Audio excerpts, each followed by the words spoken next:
사무라이, 충성, 명예, 죽음. 그렇게 단순한 단어로 묘사하기엔 그들의 삶은 훨씬 더 복잡하고 어두웠습니다.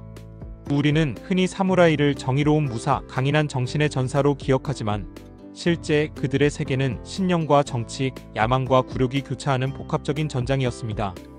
사무라이를 대표하는 단어 할복. 할복 혹은 세푸쿠는 단지 명예로운 죽음을 상징하는 의식이 아닙니다. 할복은 종종 책임을 지는 방법으로 칭송되었지만 많은 경우 권력자가 그들의 목숨을 명예라는 이름으로 거두는 수단이었습니다. 스스로 죽음을 택한 것처럼 보이지만 실제로는 살아남을 선택권조차 주어지지 않은 채 죽음을 강요당한 경우가 훨씬 많았죠. 에도 시대 중기 아사노 나가노리의 할복 사건이 그 대표적인 예입니다.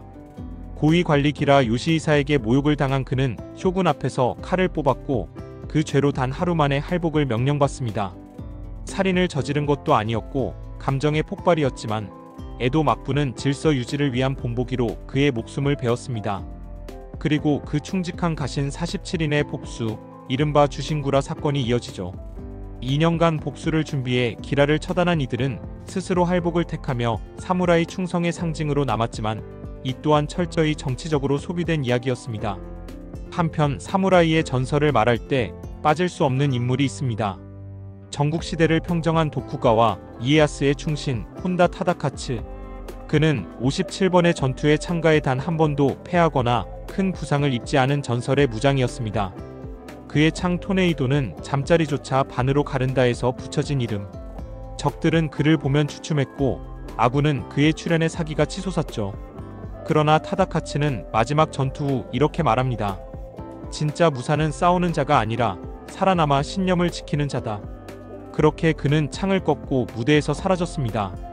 그리고 그 전국시대의 말미 또 다른 영웅이 등장합니다. 오사카 여름 전투에서 도쿠가와의 20만 대군을 상대로 3,000명의 병력으로 맞선 사나다 유키무라. 그는 이에야스 본진을 2번이나 위협하며 도쿠가와로부터 일본 제1의 병사라는 칭호를 받았습니다. 그러나 유키무라는 싸움이 끝난 뒤 이렇게 말하죠. 나는 이기기 위해 싸운 것이 아니라 후손들에게 정의란 무엇인지 보여주기 위해 싸웠다. 그는 패배했지만 진정한 사무라이의 이상을 남겼습니다. 사무라이 하면 떠오르는 또 한 명의 이름, 미야모토 무사시. 실전 60전 60승이라는 전설적인 검객이었지만 그는 관직을 거부하고 평생을 유랑자로 살았습니다.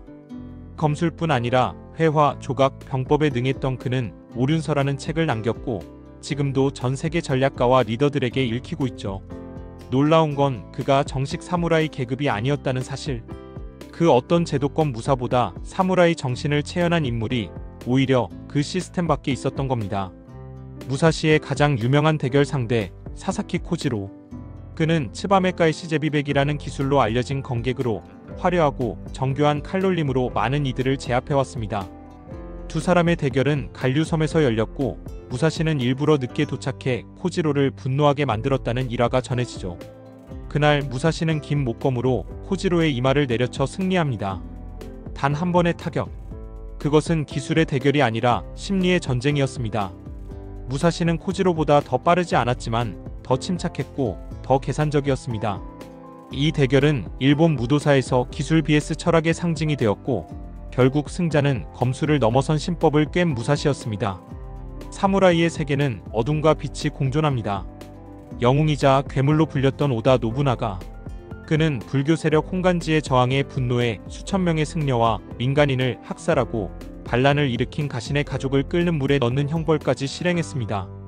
그러나 동시에 그는 서양의 천주교 문물을 받아들이고 예술과 문화를 보호했던 혁신가이기도 했습니다. 도저히 한 단어로 정의할 수 없는 인물, 그것이 오다 노부나가였습니다. 또한 다테 마사무네는 외눈의 용이라 불리며 동북지방을 통일하고 스페인과의 교류까지 추진했던 국제적인 감각의 사무라이였습니다.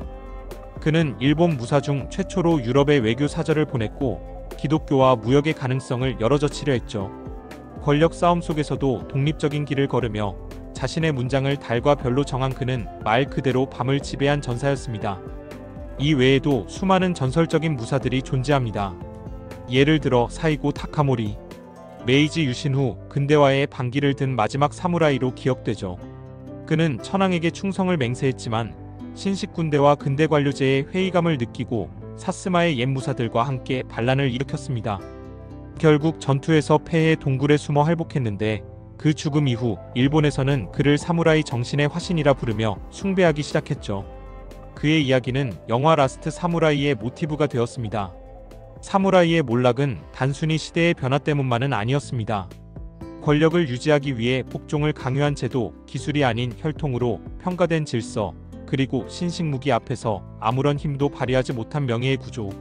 메이지 유신과 함께 계급은 해체되었고 사무라이의 마지막 전투인 세이난 전쟁을 끝으로 그들의 시대는 막을 내립니다. 하지만 그 몰락은 곧 새로운 시작이기도 했습니다. 사무라이 정신은 사라지지 않았고 일본 근대화의 뿌리 속에 조용히 스며들었습니다. 칼을 내려놓은 자들이 펜을 들고 새로운 시대의 무대로 나아간 것입니다.